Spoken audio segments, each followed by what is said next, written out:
Hello বন্ধুরা, খুব শীত আছে তো এই জন্য ছাতে উপরে খাবার খেতে বসেছি। বন্ধুদেরকে দেখিয়ে দিছি কি কি করেছি আজ খাবার। এই যে ফুলকপি, আলু, টমেটো দিয়ে একটা তরকারি করেছি বন্ধুরা, আর পেঁয়াজ, শাক, আলু দিয়ে একটা ভাজা করেছি। আর সাথে তো পেঁয়াজ আর লঙ্কা আছে বন্ধুরা। আর মেয়ে খাবে না, ওই মেয়ের ভাত এটো, আর আমি সাথে আর ঘি দিয়ে নেবো।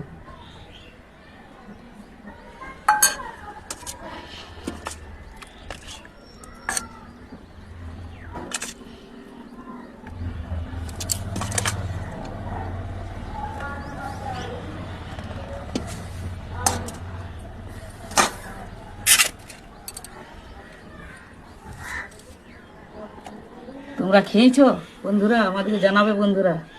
আর ভিডিও ভালো লাগে তো লাইক শেয়ার তুমি করে দিও বন্ধুরা।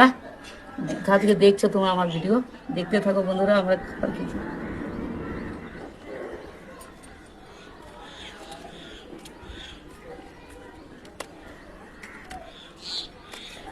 পেঁয়াজ শাকটা ভালো হয়েছে।